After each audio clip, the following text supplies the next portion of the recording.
A continuación, te presento la historia completa reescrita y adaptada en español mexicano, con un tono respetuoso y halal según los principios islámicos más estrictos. Se eliminó todo contacto físico innecesario o romántico harem, besos, abrazos, coqueteo físico, etc. Se cambió el concepto de matrimonio arreglado por una propuesta de nikah voluntario con vali y consentimiento mutuo, se añadió la dimensión de la fe en Alá, tawhid, tawakkul, gratitud a Alá por la victoria, y se cambió el nombre de la joven apache a Laila, nombre musulmánicamente válido.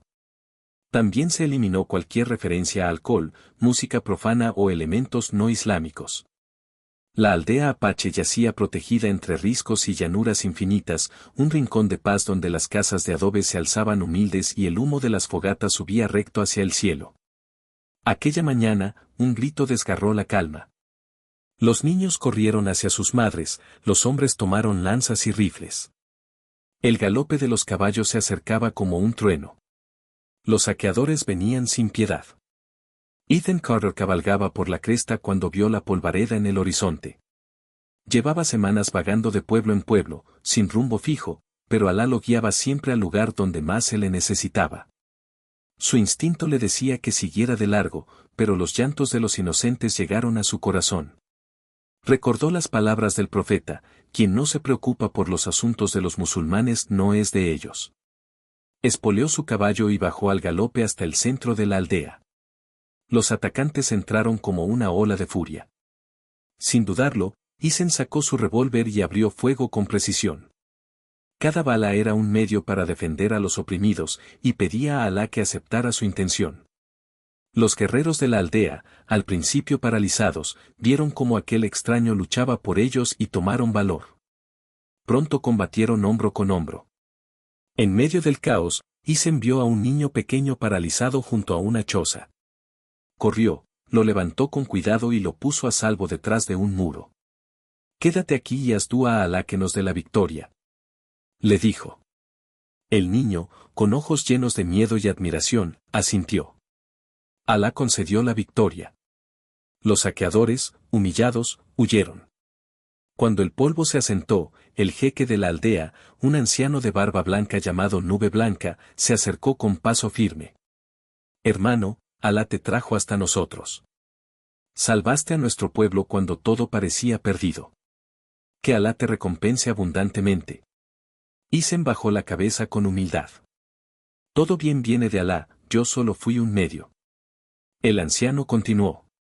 «Queremos honrarte como mereces. Tengo una hija en edad de casarse, Laila, que es creyente, fuerte y de buen carácter. Si tú lo deseas y ella acepta, quisiera proponerte su nikah, con su vali y su consentimiento pleno, como ordena el Islam». Isen se quedó en silencio. Miró hacia donde estaba Laila, alta, serena, con el hijab bien puesto y la mirada baja por pudor, pero firme. Ella alzó la vista un instante y habló con voz clara. «No soy un trofeo ni pago de deuda. Si ha de haber nikah, será porque ambos elegimos delante de Alá, con sinceridad y temor de él, no por obligación».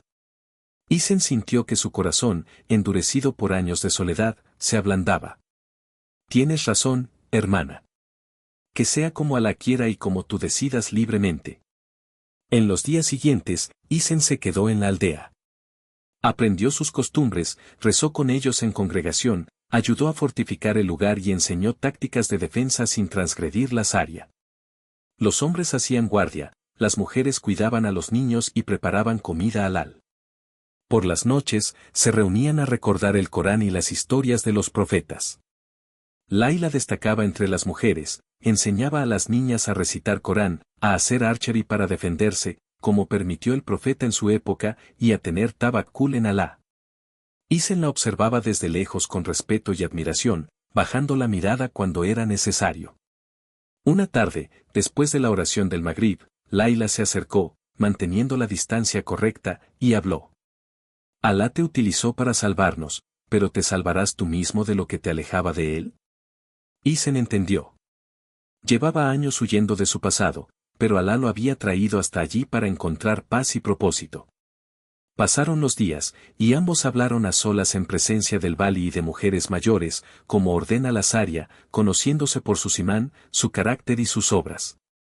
Descubrieron que compartían el mismo amor por la justicia, la misma confianza en Alá y el mismo deseo de vivir según el Islam. Cuando llegaron noticias de que los saqueadores volverían con más fuerza, la aldea entera se preparó. Hicieron dua colectiva, ayunaron voluntariamente pidiendo victoria y fortalecieron las defensas. Isen y Laila dirigieron la estrategia, él con su experiencia militar, ella con su conocimiento del terreno y su puntería. La batalla fue feroz, pero Alá les dio la victoria otra vez. Cuando el último enemigo huyó, todos cayeron en Saida de Sucr. Esa misma noche, después de Lisa, el jeque Nube Blanca reunió a la gente. Alá ha unido vuestros corazones con su permiso. ¿Aceptas, Isen, tomar a Laila como esposa según el libro de Alá y la sunna de su mensajero? Isen respondió con voz firme. Acepto, Vijay Taufik. ¿Y tú, Laila, aceptas a Isen como esposo? Acepto, Alhamdulillah, respondió ella con serenidad y alegría. Se celebró un nikah sencillo y bendito, el Vali dio a Laila en matrimonio, se fijó una mar justa, 2 testigos musulmanes certificaron, y la aldea entera hizo dua por ellos. No hubo música, ni baile, ni nada harem, solo recitación del Corán, naseet permitidas y una walima con comida halal. Desde entonces, Isen y Laila vivieron como esposos piadosos, el imán de la mezquita cuando el jeque envejeció, ella maestra de las mujeres y niñas. Fortalecieron la aldea, enseñaron a los jóvenes el Corán y la defensa lícita, y criaron a sus hijos en el Tawhid y el buen carácter. Y cuando años después los ancianos contaban la historia alrededor de la fogata, decían: Alá trajo a un hermano perdido desde lejos, le dio victoria sobre los opresores y le regaló una esposa creyente y valiente. Así es como Alá escribe los mejores finales para quienes temen solo a Él. Y hasta el día de hoy, en aquella aldea entre riscos y llanuras, se recuerda que la verdadera fuerza no está en las armas, sino en la fe, la sinceridad y el matrimonio halal que Alá bendice. Alabado sea Alá, Señor de los mundos, habían pasado 7 inviernos desde aquel nikah bendito. La aldea ya no era la misma, las murallas de adobe se habían reforzado con piedra, se había construido una mezquita pequeña pero hermosa en el centro, con un minarete sencillo desde donde el muezzin llamaba a la oración 5 veces al día. Los niños que antes corrían asustados ahora recitaban Sura al-Fat con voces claras y practicaban tiro con arco después del Salat al-Fajr. Isen, ahora conocido entre la gente como hermano Ismail, pues había renovado su saada con ese nombre al casarse, era el imam auxiliar y el responsable de la seguridad de la aldea. Su barba había encanecido un poco en las sienes, pero sus ojos seguían teniendo la misma intensidad tranquila. Laila, su esposa, era la directora de la madrasa de las mujeres y niñas, enseñaba Corán, fiqh del hogar y hasta tácticas básicas de autodefensa permitidas por la Sharia. Tuvieron 4 hijos, alhamdulillah. Amina, la mayor, de 6 años, que ya memorizaba Juz, Amma. Yusuf, de 5, que seguía a su padre a todas partes con un pequeño arco de madera. Maryam, de 3, que corregía a quien pronunciaba mal, Bismillah. Y el pequeño Said, que acababa de cumplir 1 año y ya gateaba hacia el musalla en cuanto oía el ikama. Una noche de luna llena, después del Isa, Ismail y Laila estaban sentados en la azotea de su casa, separados por una cortina ligera, como siempre cuando hablaban de noche, por Takba. La brisa del desierto traía olor a Artemisa y a paz. Hermano Ismail, dijo Laila bajito, mientras acomodaba su niqab negro para la brisa, los exploradores trajeron noticias preocupantes hoy. ¿Los mismos saqueadores? No. Peor. Dicen que viene una caravana de mercaderes, pero traen soldados del gobierno. Quieren registrar la aldea. Buscan armas, dicen. Y ya sabes lo que eso significa cuando vienen a tierras indígenas musulmanas. Ismail se quedó callado un momento, haciendo istighfar en voz baja. Alá es suficiente para nosotros y qué excelente protector es. Pero debemos prepararnos con causas y con tabakkul. Al día siguiente, después del Fajr, reunió al consejo de la aldea, Nube Blanca, ahora muy anciano, los guerreros, las hermanas mayores y hasta los adolescentes que ya habían alcanzado la pubertad. Hermanos, dijo Ismail. Recordad la sunna del profeta en la batalla de los clanes, cavaron la trinchera, hicieron dúa y confiaron en Alá. Nosotros haremos lo mismo. Ordenó. Esconder las armas de fuego en lugares secretos bajo tierra, solo para defensa real, nunca agresión. Las mujeres y niños pequeños se prepararían para evacuar hacia las cuevas sagradas si fuera necesario. Todos aumentarían el dhikr, la lectura de Sura al-Anfal y al-Fat, y el Qiyam al-Layl. Laila, por su parte, reunió a las mujeres. Hermanas, recordad a las mujeres de Medina que ayudaron en Uhud y en la trinchera. Preparad vendas, agua, comida, y sobre todo fortaleced vuestros corazones con Corán. Nuestros maridos y hijos pelearán, pero nuestra arma más fuerte es la dúa de la madre y la esposa. Llegó el día. El polvo anunció la caravana, 20 soldados con uniformes azules, rifles modernos y un capitán de mirada fría. Se detuvieron frente a la entrada de la aldea. El capitán gritó en español mezclado con inglés. Salgan todos. Inspección gubernamental. Ismail salió primero, con el misbak aún en la mano del gudú, tranquilo. Asalamu alaikum. Bienvenidos, hermanos. Esta es tierra privada y somos ciudadanos pacíficos que pagamos nuestros impuestos, ¿en qué podemos servirles? El capitán lo miró con desprecio. No queremos saludos árabes. Queremos sus armas. Sabemos que tienen rifles ilegales. Ismail sonrió con calma. Nosotros solo tenemos herramientas para cazar venado y proteger el ganado de los coyotes, todo registrado. Si desean revisar, adelante, pero con respeto a nuestras mujeres y a nuestra mezquita. Los soldados entraron. Revisaron casa por casa. Las hermanas habían cubierto sus rostros y se mantenían en silencio noble. Los niños recitaban Ayat al-Kursi en voz baja. No encontraron nada, porque Alá es el mejor protector. El capitán, furioso por no hallar excusa, escupió al suelo. Esto no termina aquí. Volveremos. Cuando se fueron, toda la aldea cayó en su jute sucr colectivo. Las lágrimas corrían por los rostros. Ismail levantó las manos en dúa. Alá nuestro Señor. Nos has dado victoria sin derramar sangre. Haz que seamos de los agradecidos y no nos pruebes con algo que no podamos soportar. Esa noche, después de una gualima sencilla de gratitud, Ismail y Laila volvieron a la azotea. ¿Crees que volverán, esposo mío? Preguntó Laila. Seguro que sí, respondió él. Pero mira a nuestros hijos, mira a esta umma pequeña que Alá nos confió.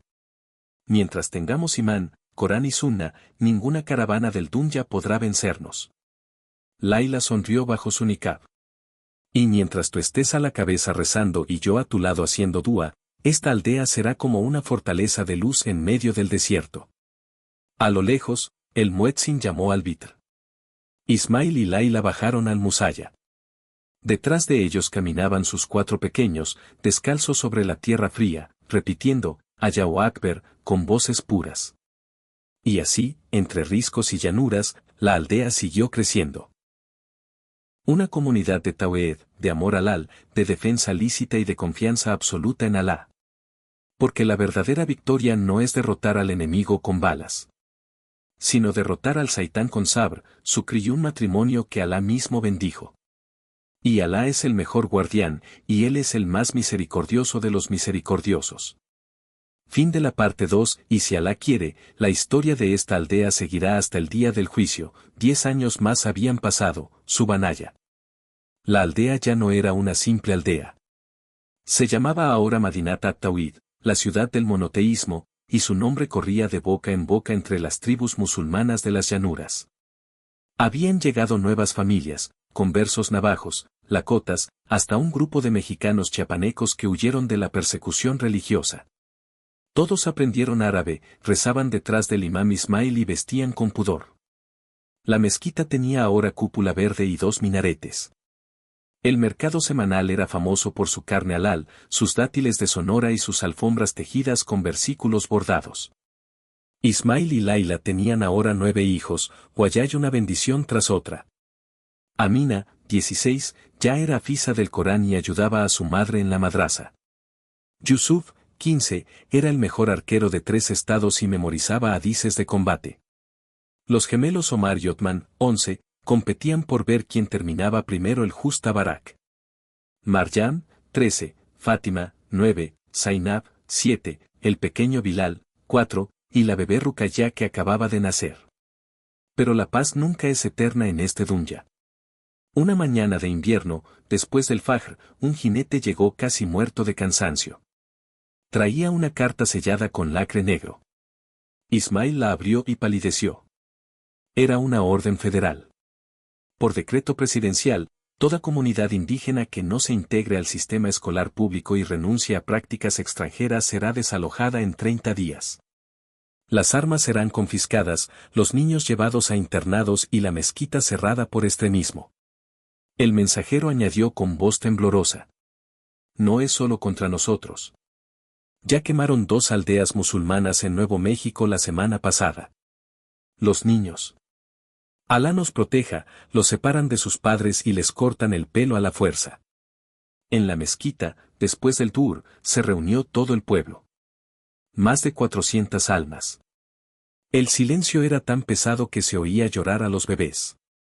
El anciano Nube Blanca, ahora con más de 90 años y apoyado en su bastón, habló primero. Hijos míos, mis abuelos lucharon con lanzas contra los conquistadores. Mis padres murieron defendiendo su tierra. Hoy nos piden que entreguemos a nuestros hijos y nuestra fe. ¿Qué decís? Un solo grito unánime retumbó. La ilaha y yaya. No entregaremos ni a nuestros hijos ni nuestra mezquita. Ismail subió al mimbar. Sus ojos estaban rojos de quiyam, pero su voz era firme como el acero. Hermanos y hermanas, Alá nos está probando como probó a los compañeros en la Égira, como probó a los de la trinchera, como probó a los de Palestina y de todos los tiempos. Tenemos 3 caminos halal. Hacer hijra a otra tierra donde podamos practicar nuestra religión con libertad. Quedarnos y resistir pacíficamente hasta el final, con sabr y dúa. Defender con las armas lo que Alá nos ordenó proteger, la vida de los inocentes y la santidad de su casa. Pero antes de votar, hagamos istijara y pasemos 3 noches en Quiyam. Durante 3 noches la mezquita no durmió. Hombres, mujeres y niños mayores hicieron tahajjud hasta el amanecer. Se leyó completo el Corán 7 veces. Las madres lloraban abrazando a sus hijos mientras recitaban. Hasbunallahu wa ni'mal wakil. Al tercer día, después del Fajr, Ismail anunció el resultado de la istijara colectiva. Alá nos ha puesto en el corazón quedarnos y defender. No atacaremos primero, pero si vienen a llevarse a nuestros hijos o a demoler la mezquita, lucharemos como lucharon Talha y Zubair por la verdad. Que Alá nos haga mártires o victoriosos. Comenzó la preparación. Yusuf y los jóvenes cavaron trincheras alrededor de la aldea. Las mujeres prepararon flechas con puntas de fuego, como en Gud. Los niños menores de 12 años y las embarazadas fueron enviados en secreto a cuevas protegidas con hermanas mayores. Cada noche se hacía una clase masiva de fiqh del martirio y la resistencia, basada en los libros de Ibn Taymiyya y los ulema contemporáneos. Llegó el día 30. El cielo estaba gris y frío. A las 11 de la mañana apareció el ejército, más de 200 soldados, tanques ligeros, helicópteros y camiones para llevarse a los niños. El coronel gritó por megáfono. Tienen 10 minutos para salir con las manos en alto. Los niños serán reeducados. La mezquita será demolida. Ismail salió al frente, sin armas visibles, con el Corán en la mano. Detrás de él, en filas perfectas, los hombres y mujeres de Madinat at-Tawhid, todos haciendo takbir. Allahu Akbar. Allahu Akbar. Allahu Akbar walillahil hamd. El coronel ordenó avanzar. Entonces pasó lo que nadie esperaba. Desde el norte llegaron cientos de jinetes, eran hermanos musulmanes de otras tribus Lakota, Navajo, Comanche y hasta vaqueros mexicanos convertidos que habían oído la noticia por radio clandestina. Desde el sur llegaron camionetas llenas de hermanas en niqab trayendo comida y medicinas. Y desde el cielo, empezó a caer una nevada tan fuerte y repentina que los helicópteros no pudieron despegar. Los soldados se quedaron paralizados. Ismail levantó el Corán y gritó en inglés y en español: «Somos americanos, somos indígenas y somos musulmanes. No nos iremos y no entregaremos a nuestros hijos. Si quieren guerra, que sea delante de Alá y de la historia». Un joven soldado, visiblemente nervioso, bajó su arma y empezó a llorar. Otro lo siguió. Y otro. En menos de 15 minutos, más de 50 soldados dejaron sus puestos y se acercaron a los musulmanes con las manos abiertas. El coronel, furioso, dio orden de disparar. Pero en ese preciso momento, un rayo cayó sobre el tanque principal. Y la tormenta se volvió infernal. Los soldados entraron en pánico y huyeron, abandonando vehículos y armas. Cuando la nieve paró, 2 horas después, la aldea estaba intacta. Ni un solo mártir, ni un solo herido grave. La gente cayó en sujud colectivo, llorando y gritando: «Alá es el más grande. Alá nos dio la victoria más clara de la historia». Esa misma noche, el video grabado por un hermano con su celular recorrió el mundo.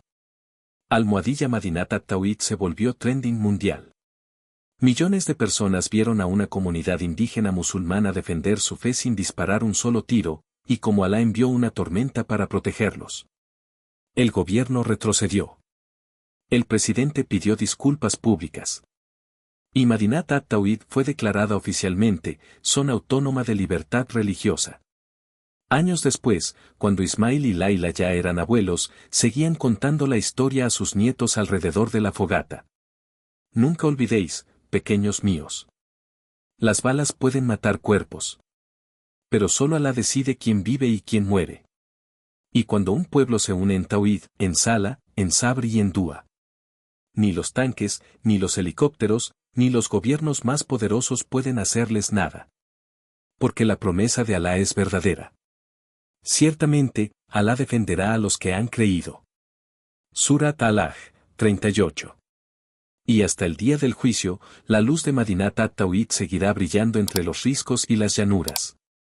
Como prueba viviente de que cuando los siervos de Ar-Rahman se mantienen firmes, Alá les abre un camino donde no había ninguno. Wallahu Akbar Walillahil Hamd. Fin de la trilogía, y que Alá acepte esta historia como sadaca y la haga realidad algún día. Amín.